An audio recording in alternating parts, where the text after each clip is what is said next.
Hey folks, Phil Davis, Ancestry Lands, ancestrylands.com. Finishing up the work day, doing a video right now, leaving the area of Philadelphia, out near Drexel University, as I give people the black man head nod to show them that it is okay to cross, and I will not run them over, as you should not run over pedestrians. Folks, I'm very happy to make content. I really am. I'm happy that I'm able to educate people, get them a sense of enlightenment. I'm happy to give people, especially the younger generation, knowledge that is useful to their growth and on their journey. I really am. I wanted to ask you folks to go on Amazon and support me by buying my book, Getting Dollars from Dirt, A Beginner's Guide to Vacant Land Investing. As you can see, it's a cloudy day here in Philadelphia. It is available on Amazon. You can go and find it. The link will be in the description below. But let's get to our video. Today, folks, I wanted to ask, do you talk to your children? Do you like your children? Do you enjoy being a parent to your children? A lot of people may have the misconception that just because you have children, you enjoy being a parent. I'm going to say that probably a lot of people actually have children but do not enjoy being a parent. Probably a lot of people enjoyed making children more than they did having children. And this is kind of relating to a much broader topic that I'm going to get into, is the idea of and the reality of whatever two things may be that you enter or make a decision in life. They sometimes can have two different experiences, outcomes. The idea of having a child is much more tantalizing or promising than it actually is the reality or responsibilities that come along with actually raising a child. And sometimes when people are now in a situation that they have to deal with the realities of that decision, they no longer like it. And I only ask because of my thought of my children, my interactions with them, and my relation to them as their father. As I talked about in a previous video, the conversation I had with my daughter Penelope about whether she wanted to continue in the business or in the form of being in the videos, I found that I was able to talk to my child. Sometimes my kids come up to me and hug me, and it's not when I'm leaving or entering in the domicile in which we dwell. I was talking earlier at work with a nurse her name is Marsharin. She goes by Marsh. Her and her partner Naomi, we're just talking about a little light things, and I don't try to get into people's business too much. But we were just talking about, she just happened to learn that I'm involved in business, that I have Ancestry Lands. She went right online to go try to buy my book, which is great. And I appreciate you, Marsh, for doing that. It's really awesome of you. And she did it just more to support, my influence of being one of the nurses that she looks to. Sometimes that's all I need to do. That's the sell itself, that's enough of the draw. And I appreciate that. And again, like I said, I have more of a trickle down approach to wealth building. A lot of people want let me get in the video, look rich, get in a car. I drive a GMC Terrain, a family car, because I'm a family man.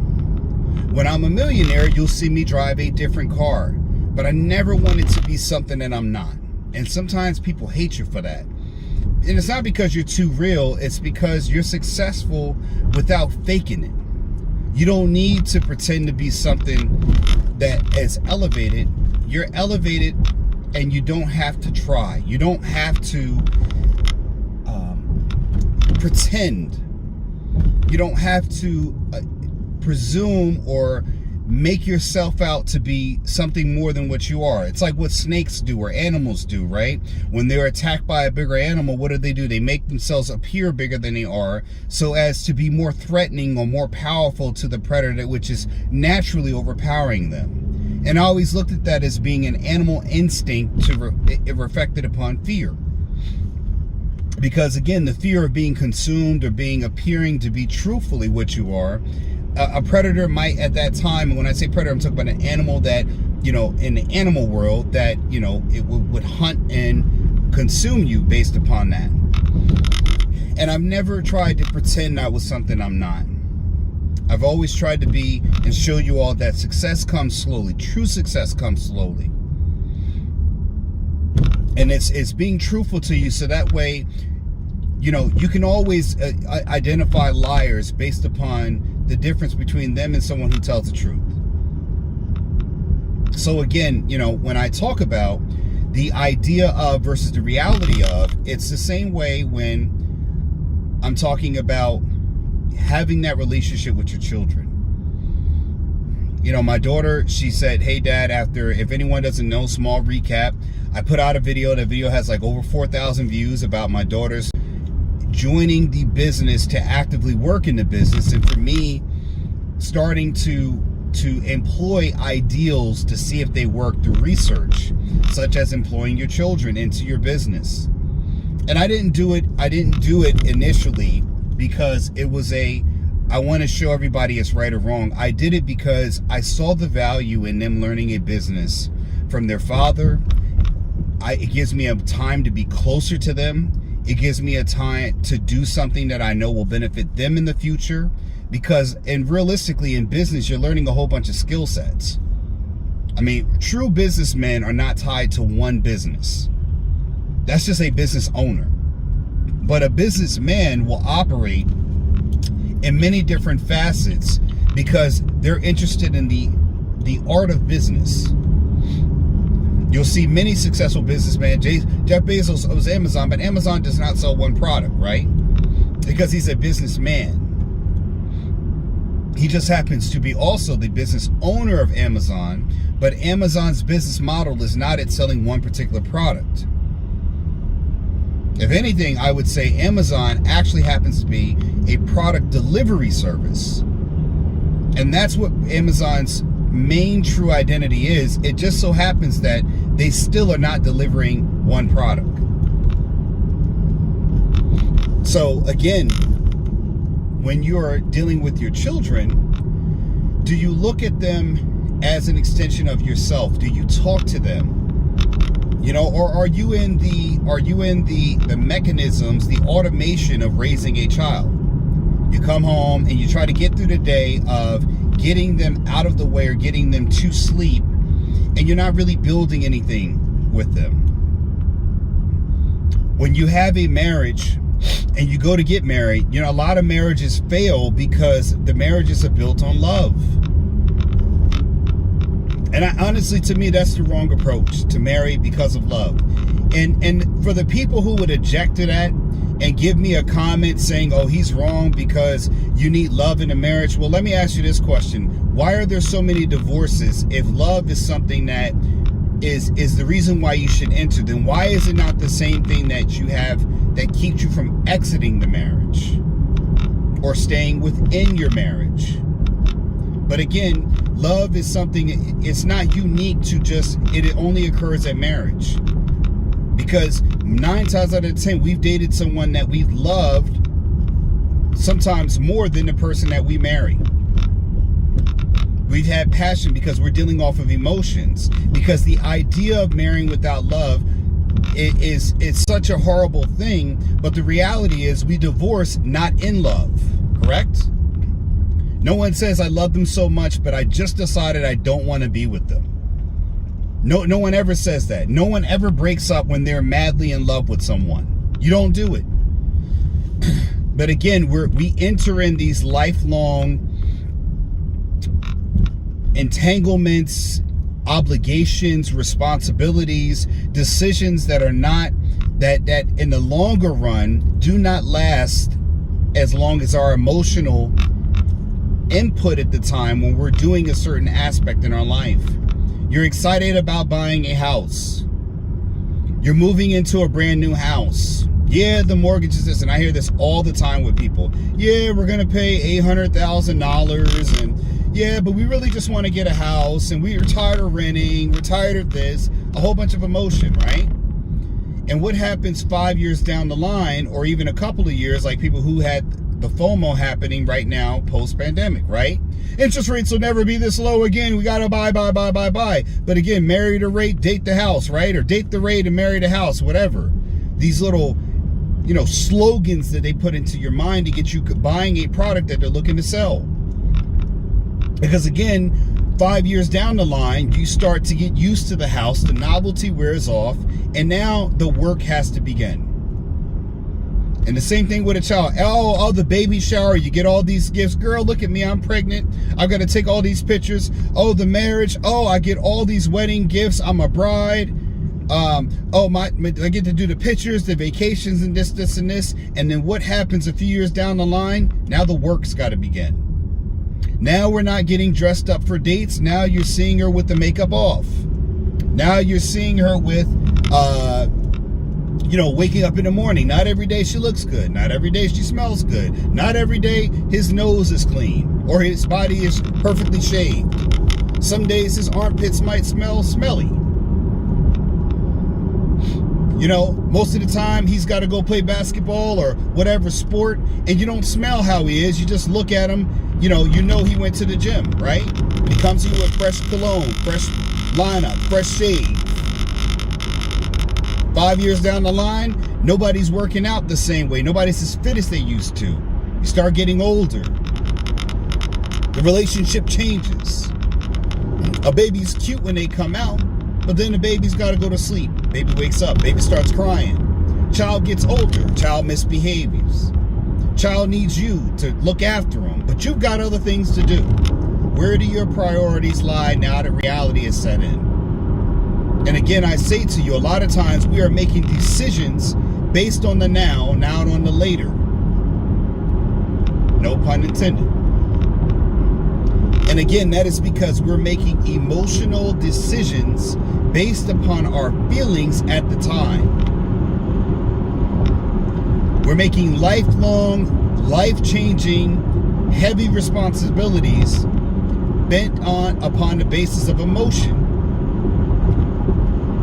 You're not sitting down and saying, how do we make this work when things are bad? You'll hear people all the time, oh, you don't talk about divorce when you're married. Why not? When most marriages end in divorce.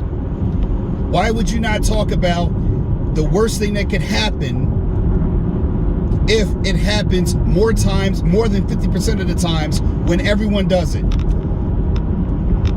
Why do you have car insurance if the probability of you dying in a car would be zero, or the probability of you having an accident would be zero? There's no need for car insurance then, correct?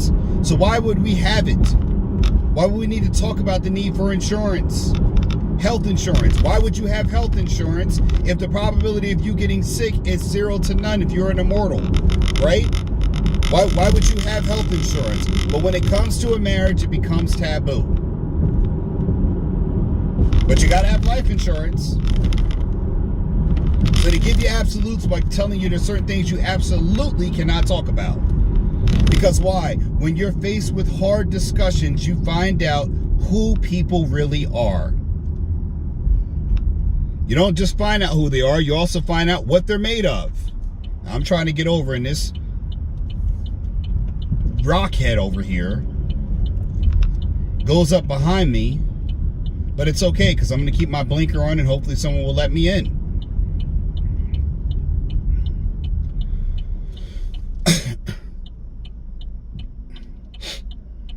Hopefully someone will let me in. Now this guy, I don't know if he saw my signal light or whatever else, but no one's gonna let me over because people typically are buttheads, and I'm gonna get over anyway.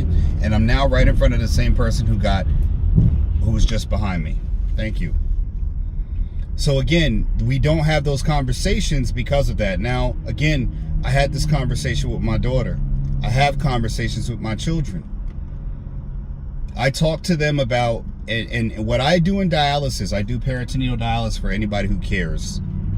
And peritoneal dialysis is people who actually have hemodialysis. This is people who have kidney failure, which is pretty much if they do not get a kidney transplant or we do not have dialysis, you need your kidneys to filter out all the toxins that are in your body. Whether you smoke, drink, or you live a healthy life, our body still creates toxin in the form of waste. That waste is excreted in the form of urine and other ways that your body gets rid of the bad things that are in your body. Without being a doctor, but I am a nurse for over almost 21 years. Can you believe that? At the tender age of 43, I've been a nurse for just over 2 decades.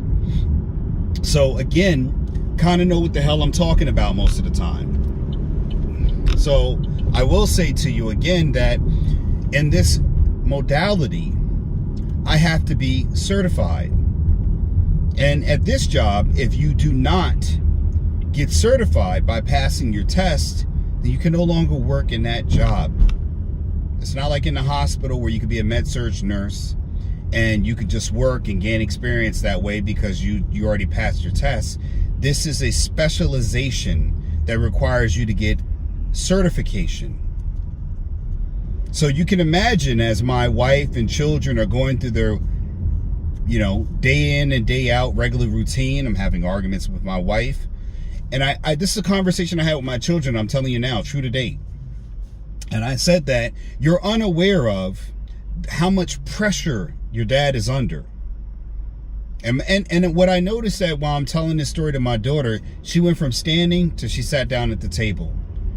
For a 9-year-old girl to sit down and listen for once when her dad is talking, it's a beautiful thing. And I noticed my son, following her behavior, he went to go take a seat at the table too as well. Because I spend time talking with my children. I don't just expect them to understand, Dad, this and that. I'm a man going through all of this stuff. I try to educate and enlighten them. It's not my job just to prepare them for life. It's also sometimes my job to impart upon them things I'm going through at the time where they do not see me being emotionally weak. Not weakness, but emotionally weak when I do not feel as strong in myself. And yes, sometimes men too do have emotions. And I have to make them aware of that because a lot of times, and I gave them this great analogy of being a shield. And most people don't understand this. And I'm going to say this, and I hope men can adopt this philosophy. I'm telling my children about this test, which I passed. Of course I passed. Because I studied and prepared, and where preparation meets opportunity, what is that? What is it? Eric Kennedy used to say this. Eric Kennedy, you see him in videos. He said this all the time. It's like preparation, luck meet opportunity. Something of that matter. There's a saying out there. People might say it or put it in a chat so I can remember it. But it's a great saying. It's like opportunity arises when preparation and luck, meet, and it's a great saying. Because when you prepare, sometimes you need a little bit of luck and you can get right into that perfect opportunity. But again, if I did not pass this test, which is at the end of my training, my onboarding as a new peritoneal dialysis nurse, if that did not happen, then the benefits that we enjoy now, the health insurance, vision, all the money coming in that we have now, in addition to the land money that we have supplementing our income, all that would stop. We would go back to living off just the land income until I got to my next, area of employment, till I got another job. But that next job might come with consequences or lessen. I might get paid a little bit less. I might have different hours. I might have to travel farther. There are different variables that may come about when I have to take that other job. And again, sometimes people are not aware of this. My wife was not aware of just how much her fate and the family's fate, financial fate, was in the balance of this situation I was going on. And when I was starting to talk to him about it, the reality of just how much pressure I was under at that time for that weekend. Now again, when I was supposed to take the test didn't happen. Because some of the leadership that I needed to be around in order to make the test accessible to me, were not present. And their lack of preparation meant that I did not have the opportunity to take the test at the time when I was prepared for the test. So what became I was supposed to take the test Friday, I've been taking the test about 5 days later. So you can imagine my anxiety building up over this time. All the while, my children don't know what's going on with me. My wife and I are having arguments, normal couple stuff, disagreements, toilet seat up, toilet seat down. Why didn't you put the dishes this way? Normal couple stuff. Unaware of this built up anxiety that I have going on. No one asked Dad how Dad is doing. No one asked Dad anything other than how's your day, and that's it. No one says, hey, is anything bothering you? What are you going through emotionally? Do you have any feelings? Anything bothering you? Any load that you need to unload so I can share the load with you? No one thinks to ask Dad that because Dad is the shield. And I got to be able to explain to my children it this way. And if you think about it, I always look at those movies where you have those warriors that have those shields, Roman armies, Praetorian Guard. A lot of people seen Spartan 300. And I told my children, I said, you know, when a warrior holds a shield and everybody behind them, they have shields that they're holding, when the arrows, which is life throwing things at you, here, there, everywhere, those arrows come at you, right? You don't, when that shield does its job and it protects you from the arrows and you don't have any afflictions, the arrows don't penetrate. Or when someone's coming at you and you have a bulletproof vest, right? And they shoot you and the bullet doesn't penetrate. Or when you have a helmet and you get hit in the head with something and you don't feel it, right? When you have padding on and an injury that would be fatal, anything else that would result in some physical harm happening to you, when the shield does its job, you don't feel a thing. And I told him, I said, but if the Byzantine army, like in the 300, I'll use them for an example. King Leonidas, 300, we all know. The pass at Thermopylae, or what was that? Yes, I believe it was a pass at Thermopylae. They sat there with 300, which was more than 300, and fought against King Xerxes of the Byzantine Empire and his, million-man army, which we know is not true. And they said they would shoot enough arrows to blacken the sky in the middle of day. And those shields that the Spartan had were so reliant on those shields. And watch the movie 300, you'll see it. And they could hide underneath those shields. And with the best shields covered, and no one got struck by an arrow. But you know what thing that you look at is when they're done shooting those arrows and that shield has done its job, when you look at the shield from the side of the warriors holding the shield looks totally fine. I told my kids that. Because when you look on the inside of the shield, the side that's protecting you, the inside, the shield looks fine. That's how Dad looks to you. But if you flip that shield over to where those arrows hit, you're going to see that shield damaged, punctured, and everything else. It's going to look beaten up. And that's how Dad feels sometimes inside. But for you, you're looking at it from the side that's holding the shield, because the shield is protecting you. But everyone else on the outside, the world, is looking at how badly scarred up that shield is and saying, one more arrow, I might get through. And that shield is protecting my family in the form of me making enough in my wages to support them, me having a business that yields income, me having a business that is branded enough to pay my employees, including my children, and me being in a place to be able to talk to you on a video right now and impart this knowledge that I'm so grateful for to have the opportunity to. I'm grateful to have friends that I know that watch my videos diligently, religiously, and find knowledge in the things that I can say on these videos when once I was young enough to seek knowledge from them, in the same way that I'm giving knowledge to them now. That my actions in this channel can inspire people to think beyond them. That I might be able to impart some fatherly wisdom or some manly wisdom to a generation younger than me. When I look at people older than me who have failed us all. But again, my children sat down to understand that because I have a relationship with my children. It's not just Dad talk, you listen. Dad listens when you talk. And my children are not a burden for me.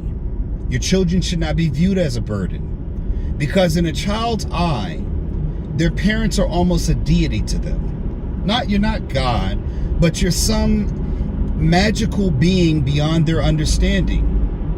And eventually they'll start looking at you like a real person as they get older. They become aware that you were someone before you were mom or dad, that you were just like them growing up.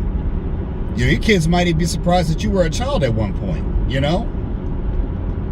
But again, because I talk to my children about decisions that they make, you treat them like they're going to be an adult, but you understand that they're still a child. You're never too afraid to have high-level concept talkings with them, because again, sometimes you just want to expose that membrane to things that it might hear later. So again, I ask is that, are you ready for the reality that based upon the idea of what you chose? Because again, you don't have to raise a child till they're 18. You've got to raise a child for a lifetime. Your job as a parent is never done. We like to think that because people like Susie Orman says, oh, you can't support your kids and this, and this. When Susie Orman is at a certain age, she will no longer be able to take care of themselves. Those same children that she says to turn your back on, she will rely on them. All the money in the world cannot replace good health. And when you do not have good health, no matter what, no matter how much you could pay, you still need people to take care of you. Now, I'm not saying let your children abuse you, let your children piss away opportunities and waste time, waste money, and waste effort. But a lot of times, the filter which we say a child is worth it or not worth it, it's too tight. Because the child sometimes has to fail in order to succeed. But a failure of a child should not be an indication of whether they will be successful or not. Think about that for a minute. Let that sit in a little bit. And your job as a parent, just because you take the arrows, again, that's the job. And the mother's job is to hold that shield up so that way it can do its job to protect the family. Or the mother's got to be the shield. And you see, nowadays, people are having problems when they realize that when you said, we want to take the place of what men do, you've got to now be the shields. And when you're the shield, you can't be making excuses. You can't say, I need a break. Because, yeah, the shield's got to do its job, but the arm that holds the shield has to be just as strong to take the shield's weight, to keep it in the right place. Because no one says the arrows are going to rain down for 5 minutes. It can rain down an hour. But the warrior is the mother that holds the shield. She knows when to use the sword or when to use the shield. And the man is that weapon that she wields to attack the world. Which is why it always took 2 parents to raise a child. And when they said it took a village, well, that was an army of warriors. That's why when Spartan and Romans, when they created the phalanx, it was almost dang near impenetrable. When Vikings had the shield wall, it was almost near impenetrable. Because that's where the village comes in. That's where your community comes in. Those shield walls, those phalanxes. The other warriors holding up their shield. That's your network and community of other people, of like-minded individuals that you look to go to exchange resources such as time, monies, and other things that can be influential to growth and progress within yourself and those around you.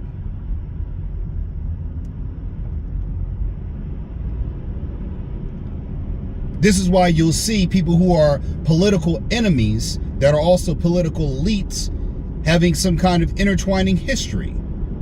This is why you see President Trump at Hillary Clinton's daughter's wedding. You know why? Because again, those lines intertwine when you're in a certain community. Yeah, people get beef later and they don't like this, and this. But again, we're watching other warriors go to war talking about who doesn't like who, or who we don't like who because we're siding with others. Meanwhile, our networks are broken. So I say to you again, did you do you spend time talking to your children? I let my daughter have time to think about her decisions. I let her know that I will respect her decisions. I would let her know that I would still love her despite her decisions. That my love was not based upon her doing what I say, but a lot of times my love was based off making sure that I'm behind her when she understands what she's deciding.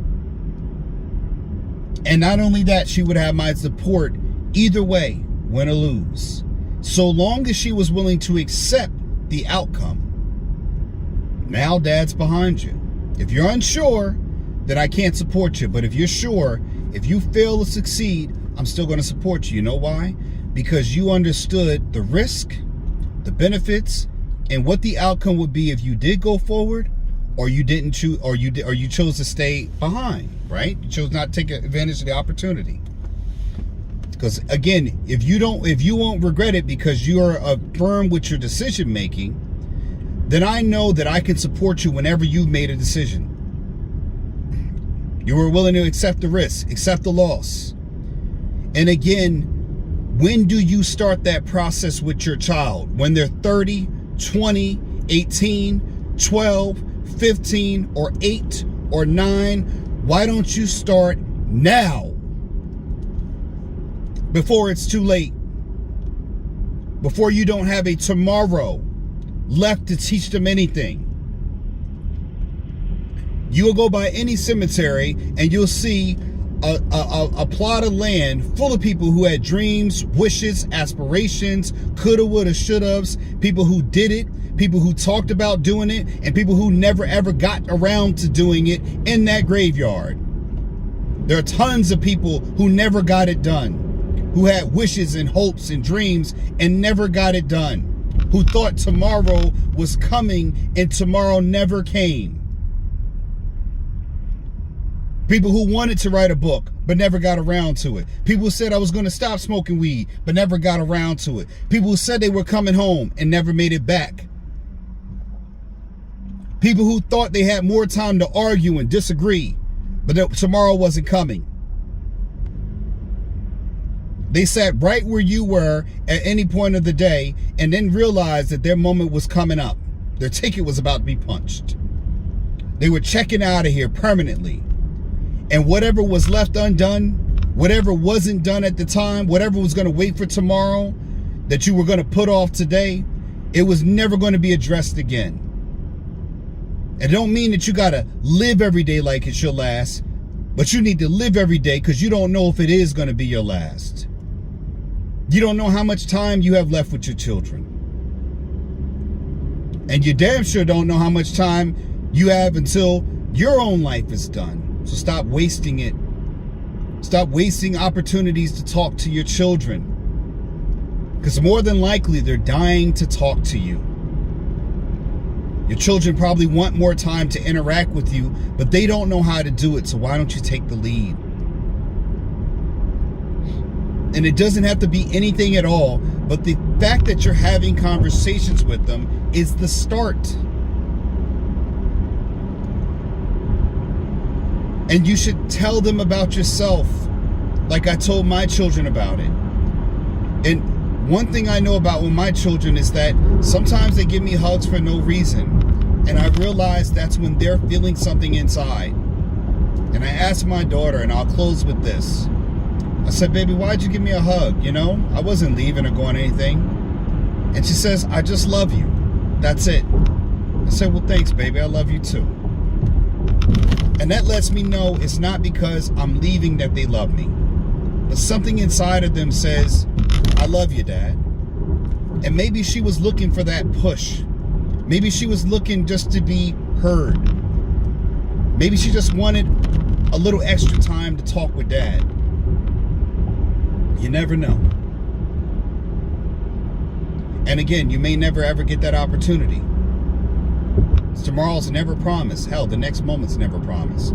You don't know. But again, why don't you take advantage of it instead of wasting it away?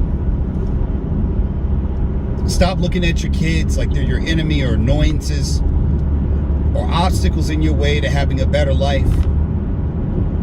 Your children are your better life. It's a better chance to make a better you. The person that you're with, you could make it better. But you shouldn't just sign on because you love them, because they're cute, because they're good looking or got nice hair or nice whatever else. You'd have that conversation with them and ask them how they get through hard times. What do they do? Can they have conversation with you? Can they be there and be mentally engaged with you the same way they want to be physically engaged with you? Do we spend time talking like we spend time humping? Do we spend time exchanging ideas and building together? Or are we just waiting for our time to talk?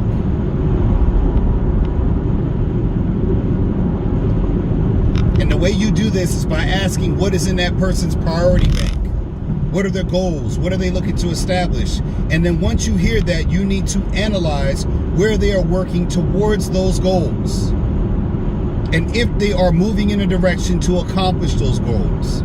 Or are they going to be in the graveyard or coulda, woulda, shoulda, never got started, I was about to do it, it was almost there, I wish I had another day, and the many other litany of excuses outside of the people who died and did it. So I say to you folks, there is no tomorrow. The time to do it is now. For those of you who don't have children, take heed to my warning on what you need to do to look for before it's too late. Don't waste time. And remember, children are an extension of you. Involve them in your life. Let them know who you are. Tell them about yourself. Give them opportunities to understand what they don't understand. Or give them opportunities to not understand what you told them. Most of all, folks, love your kids, man. Teach them things. Help them grow.